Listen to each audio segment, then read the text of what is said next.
Des effets spéciaux? Comment on fait ça? Hey, c'est Martin! Marie l'a accompagné dans son projet de construction. Le nouveau système a-t-il permis de doubler la production? Marie est comptable et s'intéresse à tout ce qui passionne ses clients. Venez rencontrer votre nouvel allié en affaires chez Demers Bone. J'ai grandi avec 3 oncles atteints d'amyostrophie spinale, maladie dégénérative, et j'ai toujours eu une passion pour la robotique. Surtout le potentiel d'aider le quotidien des gens. Mon nom est Charles Deguire, président et directeur général de Kinova. Le moment qui m'a allumé, c'est quand on réalise qu'on est capable d'envoyer des bras robotiques dans l'espace, mais que mes oncles étaient toujours pas capables de prendre un verre d'eau. Donc en 2006, on décide de joindre la robotique au service des personnes en fauteuil motorisé. Dès le jour 1 de Kinova, l'exportation, ça a été notre tremplin vers la croissance. Et vraiment, le Canada, c'est notre rampe de lancement vers tous ces marchés. On a grandi dans les marchés médicaux, on a grandi dans les marchés professionnels et aujourd'hui, on s'apprête à lancer dans le monde industriel. À travers la crise, on s'est rendu compte de l'importance de cette rampe de lancement-là, de l'importance de notre écosystème pour être capable d'être encore plus agressif à l'international. Et avec EDC, en plein milieu de la crise, on a pu concrétiser ces opportunités-là, on a pu continuer d'attaquer les marchés internationaux. Vraiment, EDC est arrivé au bon moment. Alors là, de mettre la technologie la plus innovante au service des gens et de leur qualité de vie, c'est ce qui nous inspire encore à chaque matin à poursuivre chez Kinova. Bonjour, bonjour à tous. Bienvenue en ce matin un peu gris, en fait midi un peu gris. Alors, je vous souhaite la bienvenue au nom de mes collègues de l'AQT à ce parcours entrepreneur qui, on vous le souhaite, sera inspirant pour vous autant qu'il l'a été pour nous jusqu'à maintenant. Alors, vous avez nos deux invités aujourd'hui à l'écran, Narges et Alexandre, qui seront nos invités pour l'échange que nous allons faire et qui va suivre. Tout d'abord, je voudrais remercier nos partenaires qui rendent possible la tenue d'activités comme on vous présente à l'AQT. Alors, merci aussi à ceux qui nous ont précédés juste avant qu'on prenne l'antenne pour leur message. J'espère que vous aurez la chance d'échanger avec eux, soit par les moyens que vous connaissez maintenant à travers nos activités ou encore dans d'autres occasions qui s'en viennent aussi bientôt en présentiel, comme on dit maintenant. Alors, en termes de déroulement aujourd'hui, je vais m'entretenir avec Narges et Alexandre. On va passer à travers un certain nombre d'éléments de leur parcours, des défis, enjeux, opportunités qui se présentent à eux. Gardez vos questions, notez-les bien. Ça, vous pouvez aussi les écrire dans le chat, mais ce sera plus sympathique. Vous allez pouvoir aussi les poser à la fin de l'échange, donc vous entretenir directement avec nos présentateurs. Pour le bon fonctionnement de cette activité-ci, je vous suggère de vous mettre en mode Speaker View pour ceux qui ont la version anglophone. Donc, version présentateur. On va voir à l'écran donc nos deux invités qui vont interagir. Puis pour la période de questions, on va rendre ça un petit peu plus comment chaleureux. Vous allez pouvoir ouvrir vos caméras puis vous mettre en mode galerie. Donc, on va voir l'ensemble des participants aussi présents pour la période de questions. Alors, comme j'ai l'habitude de vous le dire maintenant, n'hésitez pas à partager votre enthousiasme sur les différentes plateformes que nous avons. Ça vaut aussi pour, en continu, si vous avez des bons coups à partager, des nouvelles, que vous voulez faire un peu briller les réalisations de votre entreprise, bien, vous avez les mots-clés que vous pouvez utiliser. Puis, on est quand même très fiers de partager vos bonnes nouvelles. Puis, on a une belle participation aussi. Alors, n'hésitez pas à utiliser nos réseaux sociaux pour faire briller ou faire connaître un petit peu plus vos entreprises respectives. Nos prochains rendez-vous, donc 15 mai, 17 mai, deux thématiques très intéressantes qui nous attendent. Donc, plusieurs des contenus qu'on a traités aussi jusqu'à maintenant sont disponibles sur notre chaîne YouTube. Donc, c'est plus d'une cinquantaine d'activités qu'on a fait dans les derniers mois. Vous pouvez aller sur notre chaîne YouTube et aller pouvoir consulter une bonne partie des contenus que nous avons traités jusqu'à maintenant, puis c'est un rendez-vous pour les 2 prochaines à venir. Alors, aujourd'hui, 2 invités.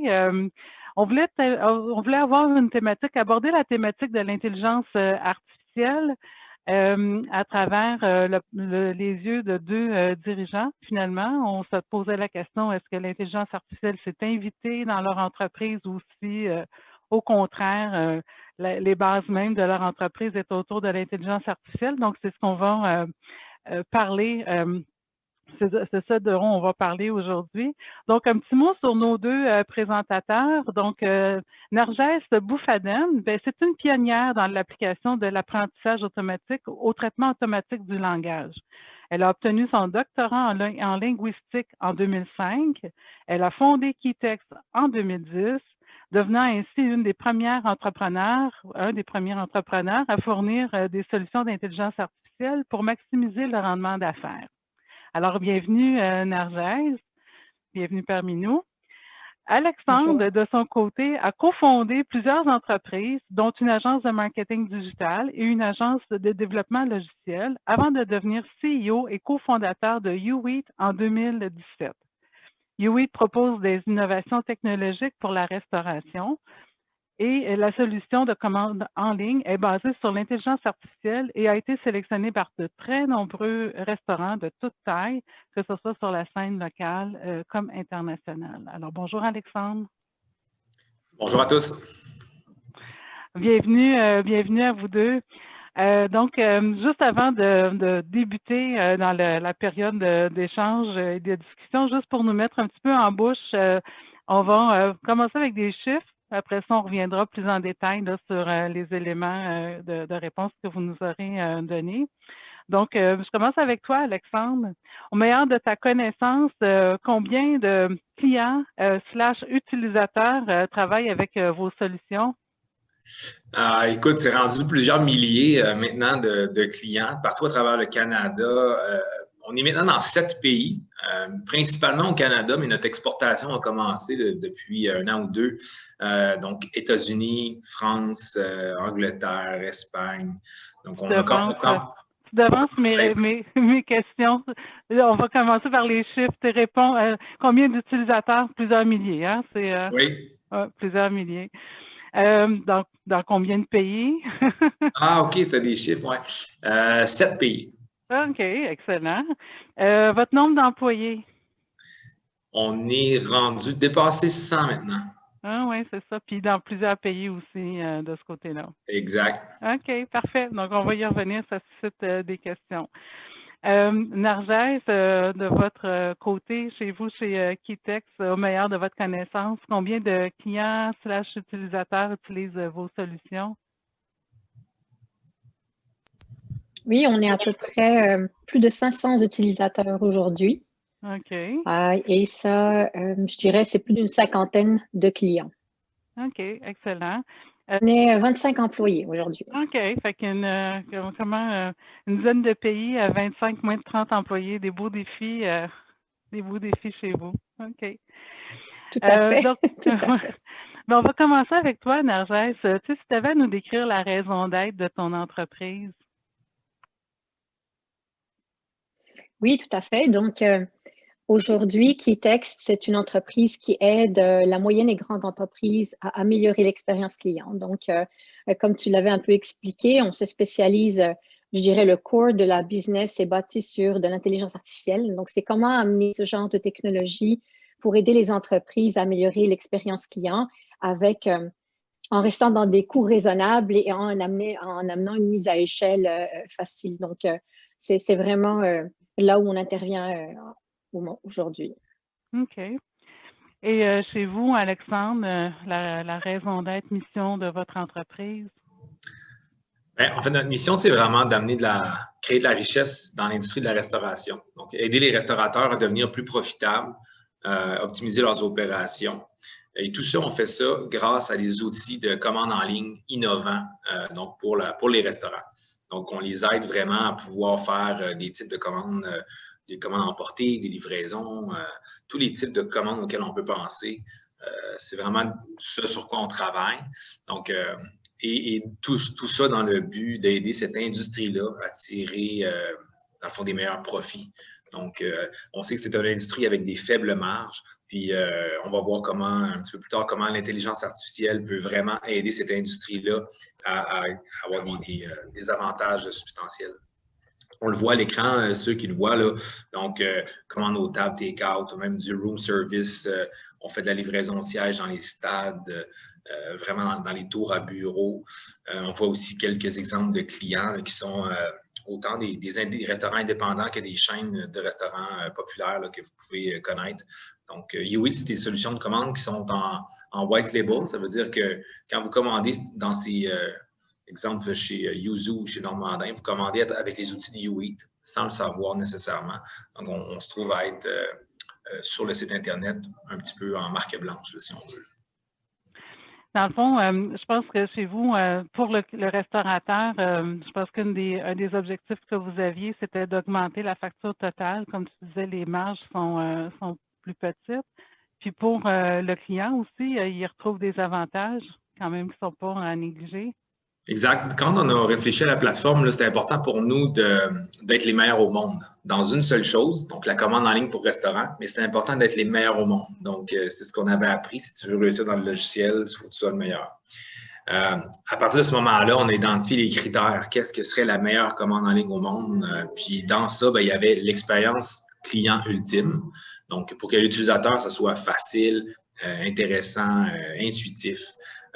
Que les suggestions soient pertinentes, la navigation soit pertinente. Et du côté restaurateur, ça allait être l'outil qui allait produire les meilleures factures, les factures les plus élevées. Donc, une combinaison de l'expérience client puis de la facture la plus élevée. On a imaginé ça avec l'aide de l'intelligence artificielle.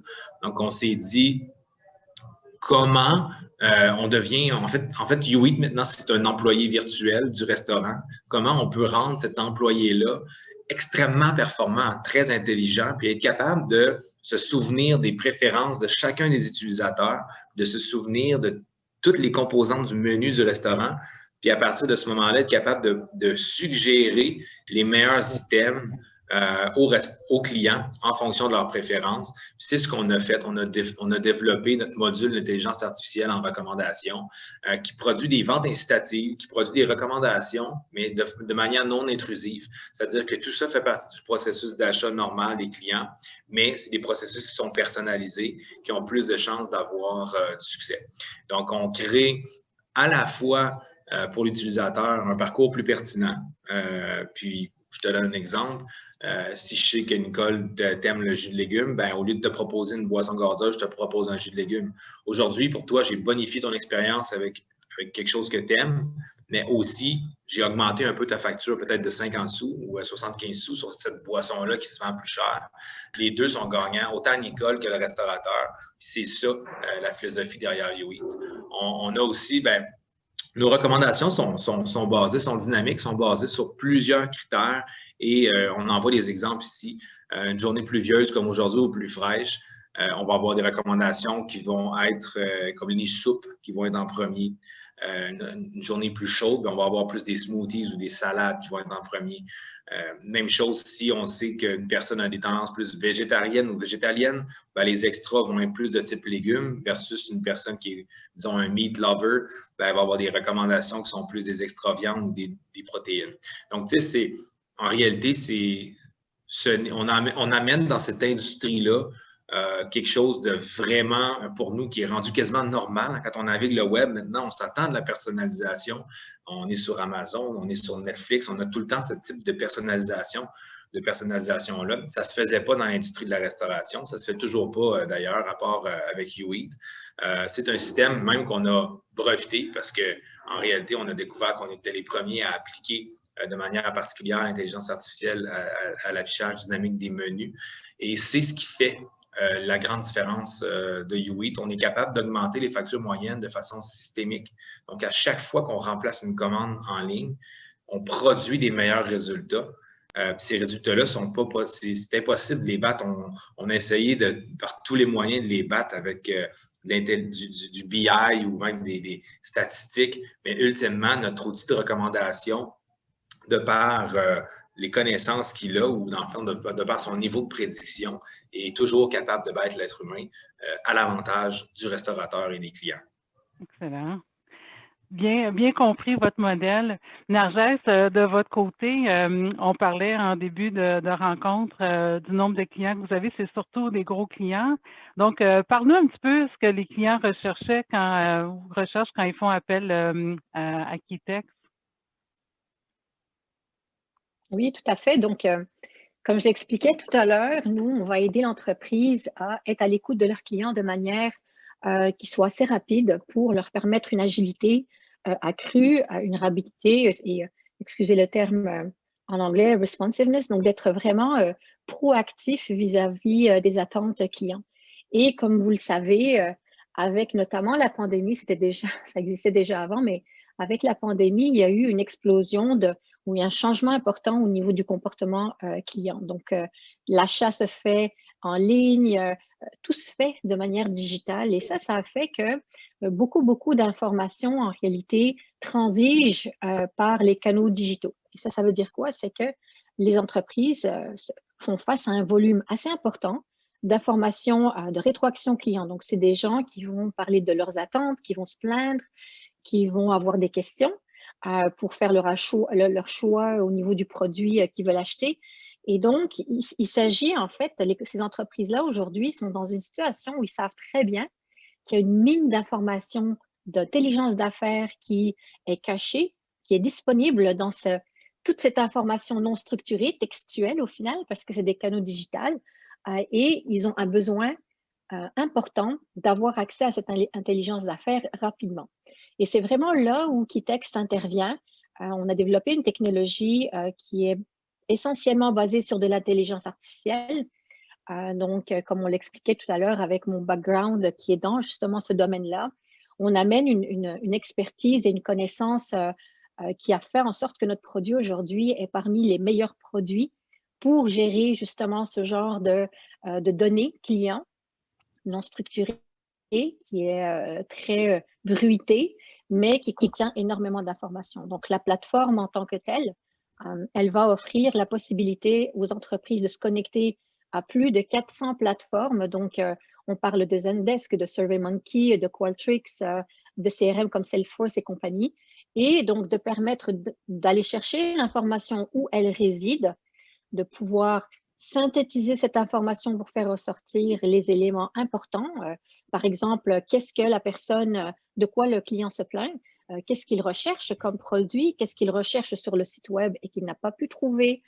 Donc, les questions, les suggestions et évidemment, les bons coups, donc les bons aspects finalement du produit qui vont souvent se retrouver aussi dans les commentaires que les gens laissent sur les plateformes d'achat comme Amazon, par exemple. Et ça, maintenant, avec Keytex, ce qui fait en fait l'attrait de Keytex, c'est que ça se fait de manière complètement automatique et de manière instantanée. Puis on parlait tout à l'heure, 25 personnes pour gérer autant finalement de clients et de besoins, surtout quand c'est la grande entreprise. Mais en réalité, un des aspects sur lesquels on a beaucoup mis l'emphase, c'est de rendre ce genre de technologie qui traditionnellement, avec d'autres fournisseurs, prend des temps d'installation, d'implémentation, de personnalisation pour faire en sorte que l'outil soit capable de reconnaître l'information pertinente pour le client.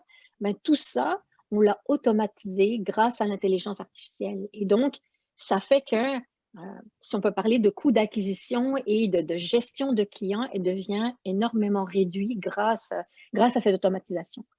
Donc, c'est un peu comme ça, finalement, qu'on vient aider l'entreprise à bénéficier, finalement, de cette technologie pour rendre la gestion de l'expérience client beaucoup plus optimale, améliorée en temps, mais aussi en qualité. Je retiens que vous parlez beaucoup de l'efficacité pour votre client, mais d'expérience aussi ultime pour leurs clients à eux aussi chez vos clients respectifs. On veut vous connaître peut-être un peu plus. Alexandre, on a mentionné que tu as fondé quelques entreprises. Tu es maintenant CEO de U8. Tu as toujours su que tu serais ton propre patron. Comment ça s'est passé dans tes gènes? En fait, ma première entreprise, je l'ai fondée à l'âge de 14 ans. Donc, OK. on peut dire que j'ai pas mal toujours été entrepreneur dans l'âme, mais pas toujours avec les mêmes types d'entreprises, c'est certain. Ben, c'est sûr que d'aussi longtemps que je me souvienne, dans le fond, j'ai été à mon compte où j'ai travaillé en gestion. Donc, c'est sûr que c'est quelque chose qui me passionne. Puis, ma propre définition d'un entrepreneur, c'est quelqu'un qui voit les choses comme elles pourraient être. Fait que, aussitôt qu'on voit quelque chose qui ne fonctionne pas ou qu'on voit un vieux hangar, c'est pas un vieux hangar qu'on voit, c'est le prochain laboratoire de quelque chose où on a toujours des solutions en tête. Puis ça, ben, c'est un talent que plusieurs ont. Mais pour moi, c'est ça, être un entrepreneur, c'est de mettre ça à contribution, de mettre son cerveau à trouver des solutions, créer des solutions aux choses, qu'on le fasse de façon, qu'on le fasse pour un autre, sous forme d'intrapreneur ou qu'on le fasse sous forme d'entrepreneur. C'est vraiment, c'est ce qui me passionne. Donc, puis ça a été un parcours atypique, mais effectivement, j'ai eu plusieurs projets dans ma vie qui nous ont menés jusqu'à la réalisation de U8. C'est ce projet-là. Hein? Narjès, de ton côté, tu avais eu un parcours quand même assez riche au niveau universitaire. Tu étais avec les personnes, les sommités les plus reconnues de ton domaine. Qu'est-ce qui a fait qu'à un moment donné, tu es devenu entrepreneur de ton côté? Oui, effectivement, ben, quand même, donc j'avais eu l'occasion de faire une maîtrise puis un doctorat ensuite avec, d'ailleurs, justement, avec Yoshua Bengio et Guy Lapalme. Et je me spécialisais essentiellement donc dans la compréhension du langage humain, mais vraiment dans un contexte conversationnel. Donc, c'est tout ce qui touche à la conversation. Et pendant plusieurs années, donc j'ai travaillé en tant que chercheur, enseigné à l'Université de Montréal, et ensuite au crime aussi, travaillé en tant que chercheur au crime pendant plusieurs années. Et je pense que c'est vraiment là où je me suis dit, mon Dieu, le besoin est bel et bien là. Il y a beaucoup d'entreprises qui ont besoin, qui veulent avoir des solutions. Après, à quelle vitesse est-ce qu'on a la capacité de répondre à ce besoin?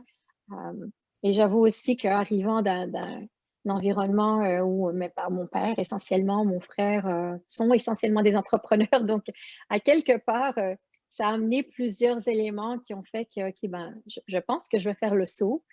C'est toujours un peu difficile quand on a des enfants en bas âge, mais en 2010, c'était vraiment, je trouvais qu'il y avait une belle opportunité dans le marché. Je trouvais qu'il y avait vraiment de très beaux défis qui sortent je dirais, du contexte traditionnel de la recherche, où là, subitement, la connaissance, l'innovation prend une autre dimension quand il s'agit de résoudre des problèmes pour des vraies entreprises. Et ça, vraiment, ça m'a passionnée. Je n'ai pas commencé avec Itex tel qu'on le connaît aujourd'hui. J'avais commencé essentiellement à faire du service professionnel au début, ce qui a amené de très, très beaux défis, travailler sur des très beaux projets, même gagner un Octas, justement, avec un des projets majeurs qu'on avait développé à l'époque.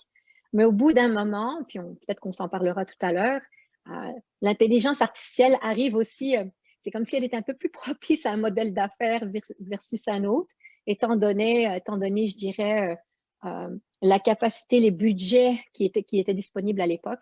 Et donc, après avoir travaillé quelque temps sur le service professionnel en 2015, on a pivoté la compagnie. Donc, on a eu l'occasion de travailler avec un très bon client qui nous avait demandé justement d'analyser les transcriptions d'appels téléphoniques qui provenaient du centre d'appel. Et il voulait vraiment savoir, OK, ben, qu'est-ce que nous disent nos clients? Qu'est-ce qu'il faut résoudre tout de suite? Qu'est-ce qui est urgent, etc. Et ça a été vraiment le projet qui avait été développé un peu en service professionnel qui, lui, est devenu finalement la base, l'assise du produit qu'on vend aujourd'hui. Bien, ça m'amène justement, peut-être de ton côté, Alexandre aussi. Souvent, dans une vie d'entreprise, si on démarre, on croit à notre mission, notre projet et tout ça, mais il arrive un événement, soit un client significatif ou une vente significative, puis là, on dit, ah, mais là, ça y est, là, on est à la bonne place. Je viens de confirmer que ça va marcher. Ça va bien aller. Chez vous, Alexandre, y a-t-il quelque chose? Dans le fond, c'est que tu as tout à fait raison. Quand on a commencé à mettre nos premiers restaurants en ligne, on a vu le succès énorme que nos clients avaient. On a tout de suite réalisé l'ampleur de ce qu'on avait entre les mains. Puis quand la pandémie est arrivée, ça faisait déjà 2 ans et demi qu'on était en opération, qu'on était déjà en très forte croissance, mais la pandémie est venue pour nous accélérer une tendance qui était déjà en place. Puis on s'est rendu compte qu'on devenait complètement essentiel pour cette industrie-là. Je vous dirais que les premières semaines, là, quand tout a fermé abruptement, là, je te dirais que le téléphone sonnait. Là, il a fallu se virer de bord vraiment rapidement pour aider le plus grand nombre de restaurateurs. Mais ça l'a mis un emphase, ça l'a mis vraiment le doigt sur le... Tout le monde a comme pris conscience que, finalement, là, on n'y échappera pas, on doit se commercialiser à travers les outils numériques parce que c'est là que la clientèle s'en va, c'est là qu'ils sont rendus. Donc, pour nous, ça nous a juste confirmé qu'on était à la bonne place. C'est un événement très marquant. Puis, Nargens, dans le fond, après que le gros client vous ait demandé cette requête-là, vous avez vu que votre service professionnel offert à la pièce pouvait aussi devenir un produit, dans le fond? C'est ce que tu appelles ton Keytex 2.0, Exactement. je pense. Donc, 2.0, c'est ça. Ben, c'était ça un peu la beauté parce que ça nous a permis, de valider un besoin dans le marché. Puis à l'époque, en 2015, déjà, toute la dynamique autour de l'expérience client, l'importance de l'expérience client comme avantage compétitif était devenu quand même beaucoup plus prominent. Et ça a amené vraiment, ça a donné un coup de pouce. Ça a été, je pense, le moment où on a dit, OK, ben, le marché est prêt, est disponible, le besoin est identifié avec le client, on a un prototype, let's go, on passe en mode produit. Et d'ailleurs, c'est à ce moment-là qu'on a, avec ce prototype, déjà ce client-là de disponible, qu'on a finalement fait nos levées de fonds aussi avec les investisseurs. Mais c'était clairement un moment charnière, c'était l'alignement du marché avec un début de validation dans le marché avec quelque chose de concret, là, qui est donc un client payant quand même, qui n'était pas une petite entreprise. Donc ça, vraiment, ça a aidé. Est-ce que c'est ça aussi qui a débuté votre aventure à l'international? En fait, donc le client en question, qui est BRP, Bombardier Produits Récréationnels, bon, eux, ils sont un peu partout à l'international. C'est sûr que nous, on avait commencé ici localement, mais j'avoue que en fait, c'est intéressant, parmi les personnes d'après, donc les futurs clients, c'était des gens comme American Express, c'était des gens comme Bain Consulting, c'était des gens comme la NASA pour la gestion des employés. C'était vraiment de la grosse entreprise qui n'était pas locale, donc ça venait essentiellement des États-Unis. Après, ça a commencé à devenir de l'Angleterre, la France, etc. Mais avec un peu de réflexion, on s'est rendu compte en fait que la dynamique qui s'était installée, c'était une dynamique où c'était les entreprises qui avaient un certain niveau de maturité au niveau de l'expérience client. Donc, évidemment, avoir beaucoup de clients pour justifier l'automatisation de cette gestion finalement de la rétroaction, mais aussi un certain processus assez mature où là, les gens savent, OK, ben voici, on a des campagnes de sondage, on a des quêtes support, voici les process, voici les équipes, les personnes. Donc, plus il y avait un niveau de maturité au niveau de l'entreprise, plus le besoin était aligné finalement entre l'offre et ce qu'ils cherchaient finalement. Et je pense que c'est ça qui a dicté un peu le fait qu'on se retrouvait aujourd'hui, le gros de notre déploiement est vraiment à l'extérieur du Québec et du Canada. Mais ça, c'est intéressant, Nargens. Il faut que tu nous comment tu me confiais que vous n'aviez pas arpenté la planète pour trouver ces clients-là, là? Absolument pas. En fait, absolument pas. On a vraiment toute notre approche au niveau de la mise en marché est une approche digitale. Ça veut dire que ça passe tout par des campagnes marketing, donc vraiment, c'est tout ce qui est digital finalement. On ne va pas nécessairement beaucoup dans les trade shows, là, donc on y va quelques fois, mais honnêtement, ça n'a jamais été ça.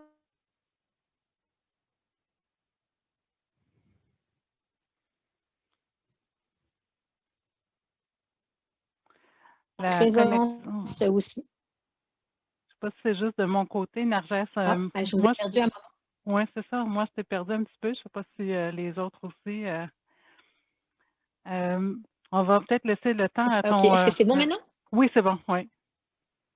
Donc, ce que tu nous disais, c'est que tu n'as pas fait beaucoup de trade shows. Oui. Non, c'est ça. C'était vraiment très digital. Il y a comme une position de leadership aussi dans le domaine. Tu sais, quand on a beaucoup de publications où on démontre l'expertise dans ce domaine, la connaissance au niveau de ce domaine, tout ça, ça aide beaucoup. Les use cases aussi, évidemment, quand on commence à avoir des gros logos, ça fait toute la différence en termes de confiance par rapport à la technologie et par rapport à ce changement, parce que clairement aussi, on amène un changement dans les pratiques. Donc, ceux qui sont rendus là, ils vont trouver ça quand même assez facile, finalement, parce qu'ils s'y attendaient. Mais les entreprises qui sont en train d'installer ces nouvelles pratiques, ben, c'est sûr que ça devient disruptif. Là, ça vient un peu changer la dynamique et donc avoir des gros logos, ben, ça vient aider finalement à l'adoption et la confiance. Et donc, c'est vraiment comme ça qu'on s'est retrouvés finalement avec plusieurs clients qui sont à l'extérieur du Canada. Assez de grande notoriété. Alexandre, pour vous, l'international, ça s'est manifesté de quelle façon? Ben nous, c'est le déploiement de nos installations, ça se fait tout à distance, même si c'est au Québec, au Canada. Donc, ultimement, c'est des demandes qui ont commencé à entrer via nos plateformes de marketing numérique. Donc, il y a des demandes pour nous qui proviennent des États-Unis ou du Canada ou de la France. Nos équipes sont capables de les servir, de les onboarder, les déployer. Donc, c'est vraiment de la demande qui vient de l'extérieur qu'on prend. Par contre, au niveau de notre prospection et nos équipes de vente, dans le fond, ils travaillent de manière un petit peu plus ciblée. Donc, on travaille vraiment à couvrir tout le Canada en tant que se positionner comme leader partout au Canada. On démarche beaucoup les États-Unis en ce moment. Donc, là, vous faites de la prospection. Oui, vas-y. La beauté du modèle, c'est que des restaurants, il y en a partout dans le monde, puis c'est pas mal similaire partout. Oui, le modèle est assez semblable. Il y a deux sujets que je veux vraiment qu'on traite avant d'aller à la période de questions. C'est le talent, puis le financement. Commençons par le talent. Québec, reconnu comme plaque tournante, intelligence artificielle et ça, il y a beaucoup de projecteurs qui sont tournés vers nous. Alors, est-ce que dans cette période où il y a pénurie de talent partout, mais dans notre secteur encore de façon plus marquée, c'est-tu comment un avantage ou un défi additionnel, le fait que vous ayez des modèles d'affaires basés sur l'intelligence artificielle? Je vais commencer avec toi, Alexandre. C'est clairement un avantage. Je dirais, le fait qu'on intègre l'intelligence artificielle dans le produit nous positionne comme un produit innovant, avant-gardiste. Donc, c'est sûr que pour l'acquisition de talent en général, dans le fond, ça nous positionne comme une entreprise attirante, attractive, parce qu'on est au-devant de la technologie. Par rapport à l'attraction de talent en technologie lui-même, c'est à la fois un avantage et un défi, dans le sens que démarrer un centre de recherche en intelligence artificielle, c'est quand même quelque chose qui demande beaucoup d'inertie. Nous, on avait la chance d'avoir un associé fondateur qui a son PhD en informatique et une maîtrise en intelligence artificielle. Ça a été un très, très bon point de départ, si on veut, de notre centre de recherche, parce que c'est à partir de lui qu'on a greffé les autres ressources. Quand on part de zéro, il faut trouver des gens qui sont des data scientists ou des gens qui sont formés et qui connaissent ça. C'est dur à partir. Il y a vraiment comme une roue, là. On doit attirer les talents, mais on sait qu'ils sont sollicités de toutes parts. Puis le projet doit être innovant, le projet doit être intéressant. Puis on doit pouvoir s'assurer qu'ils vont sentir qu'ils ont les moyens à leur disposition pour vraiment mener à bout le projet de recherche. Fait que pour nous, ça a été aussi un déclencheur de pouvoir, donc la Caisse de dépôt et de placement nous a choisi pour résider dans son local qui est au Mila. Donc le fait qu'on ait au bureau ait été situé physiquement directement au Mila, avec un associé fondateur, on était capable de partir la roue, aller chercher un premier data scientist, puis un deuxième, puis un troisième, puis greffer notre équipe. Puis je dirais aussi que, dans le fond, travailler avec les centres de recherche, donc travailler avec des firmes externes, on a travaillé avec des firmes externes au début pour aller chercher du talent. On a travaillé avec le crime, entre autres, beaucoup pour développer des preuves de concept, nous aider. Là, je ne peux pas toutes les nommer, je ne vais pas en oublier, mais on a vraiment travaillé avec l'écosystème en place. Puis ça nous a permis de partir ce projet-là qui aujourd'hui roule puis est capable d'attirer des talents, mais ça reste que c'est un défi. Tu sais. Dans le fond, je sais que pour la plupart des entrepreneurs qui veulent intégrer ça, ils voient ça comme une montagne, puis en quelque sorte, ça en est une, mais c'est sûr que ça se fait par du monde. Là. Tu sais, c'est pas... c'est juste que c'est de l'inertie. Il faut le mettre en place, le projet, puis après ça, ça devient une source d'attraction du talent. Et au début, c'est assez difficile à démarrer tout ça. Là. Donc, ça prend des éléments qui s'alignent. Oui. Peut-être juste compléter, tu mentionnais que vous aviez ouvert aussi, faute de talent ici, j'imagine, des centres à l'extérieur du pays. Puis, on l'entend de plus en plus. On a fait un sondage à l'AQT sur le sujet, puis c'est maintenant en croissance, là, le fait d'ouvrir des centres.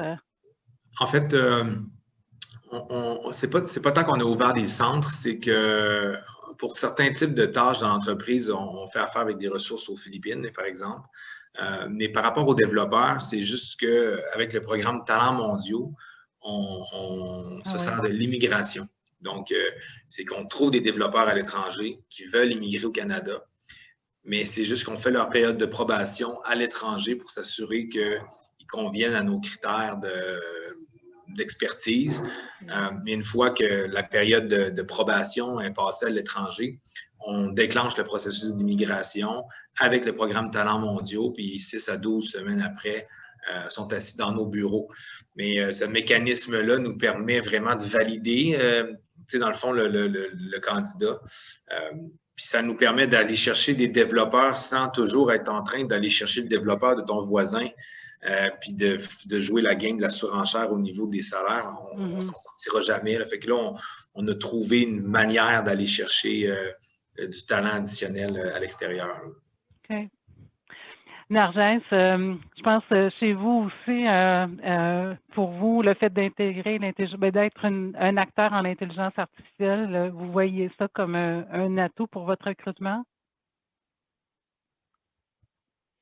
Oui, c'est un atout. C'est aussi un défi, comme disait Alexandre. Puis sa dernière phrase m'a vraiment ramené des souvenirs qui ne sont pas toujours nécessairement le fun, mais effectivement, arrive un moment où tu peux te faire énormément solliciter par d'autres entreprises locales, des fois même des entreprises que tu connais très bien. Donc, c'est sûr que la pénurie de talent est un vrai défi.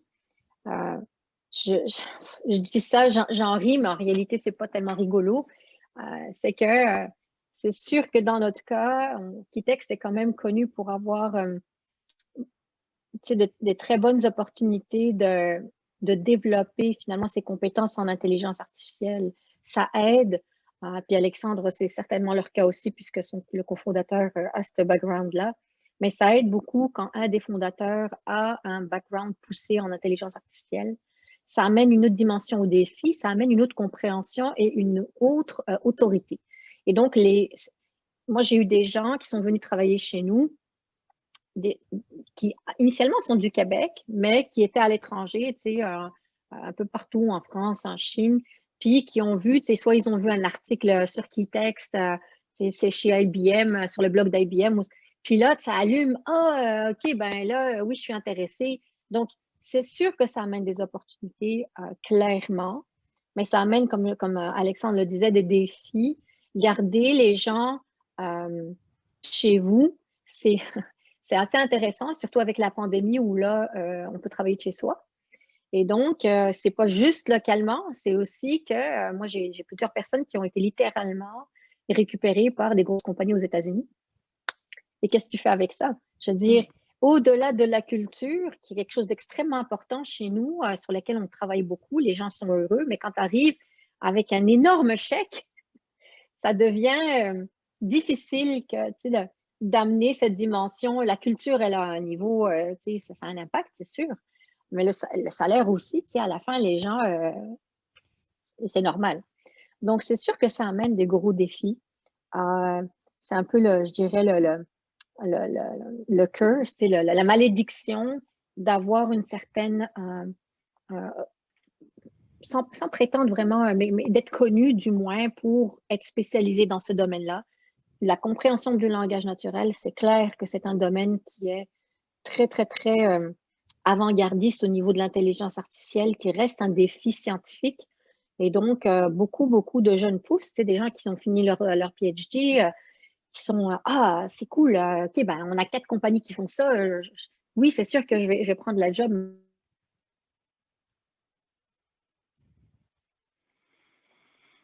D'exercice, là. Ça fait que oui, il y a clairement des défis. Mm.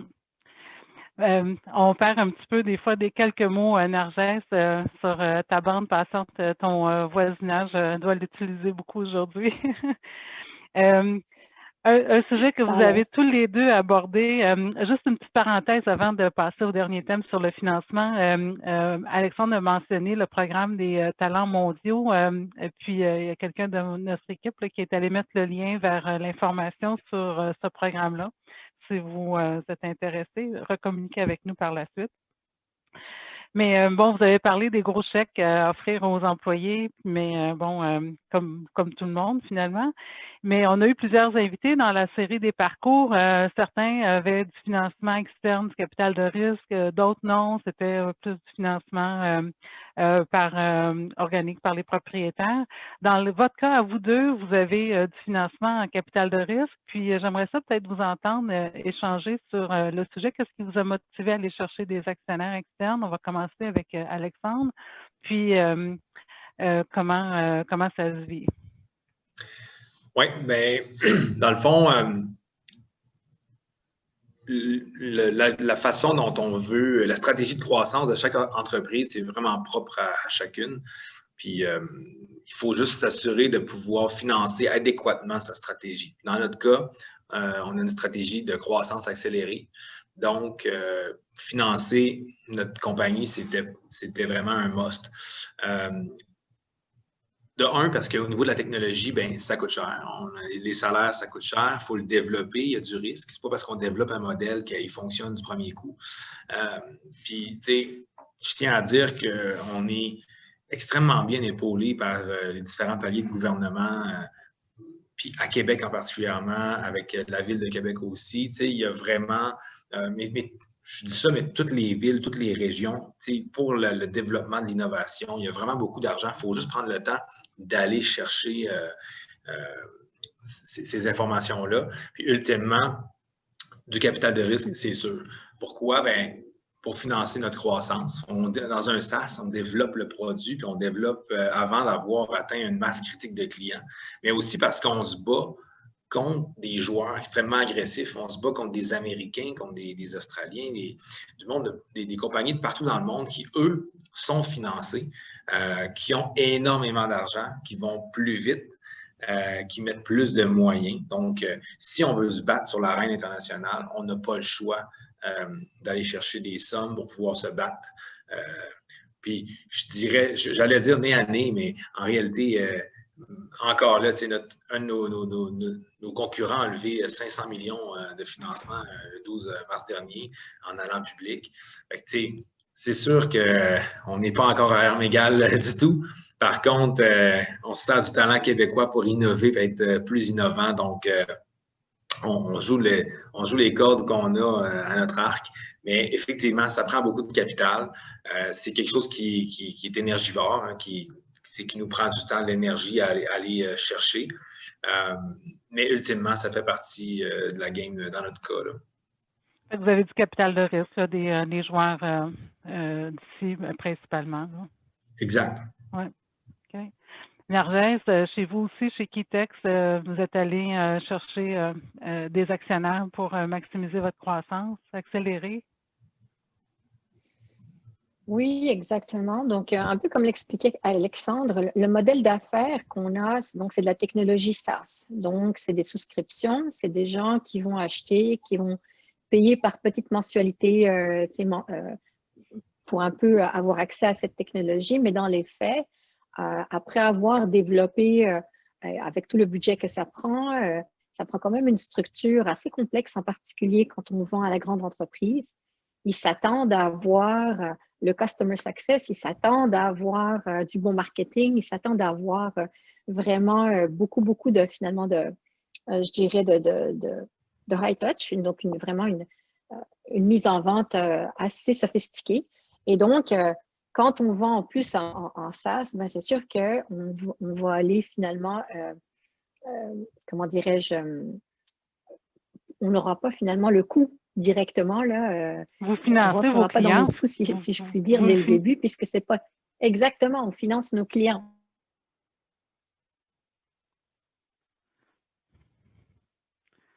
la Qui, connexion. par ailleurs, en particulier dans notre secteur, qui est l'expérience client, doit aussi faire face à une compétition variée.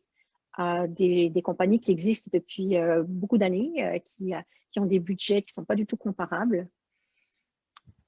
Et ça amène son lot de stress finalement sur le budget. Donc, ça vient mettre beaucoup l'emphase sur les besoins au niveau de l'argent. Et c'est pour ça que finalement, aller avoir recours à du capital de risque est super important.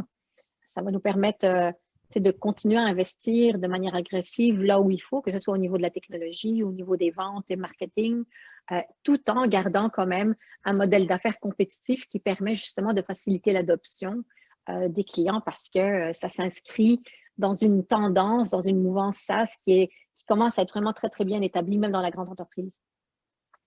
Donc, Très bien, c'est très ça. bien. Ça amène Ouais. son lot, effectivement. Oui, ça amène un autre lot sur les épaules des dirigeants aussi.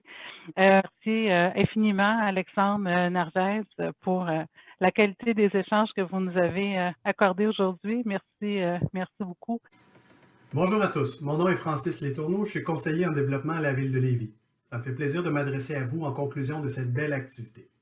Lévis, c'est la 7e plus grande ville au Québec, mais c'est surtout la première en matière de qualité de vie de ses citoyens et de vitalité économique. Pour vos entreprises, Lévis, c'est l'endroit idéal pour ouvrir un nouveau bureau. La localisation est parfaite, juste à l'entrée de la région métropolitaine de Québec. Les coûts de location sont avantageux en comparaison à ce que l'on retrouve ailleurs dans la région. La main-d'œuvre est disponible avec l'UQAR, l'Université Laval et plusieurs cégeps situés à proximité. La communauté d'affaires est très dynamique, notamment dans le secteur technologique où plusieurs entreprises sont regroupées à l'Innoparc Lévis. À propos de l'Innoparc, il y a présentement plusieurs bureaux disponibles pour accueillir vos entreprises et plusieurs autres bureaux seront construits au cours de la prochaine année. Si vous êtes en processus d'ouverture d'une nouvelle place d'affaires dans la région de Québec, je vous invite à me contacter pour en discuter. Merci et au plaisir de vous accompagner dans votre projet d'expansion. À bientôt.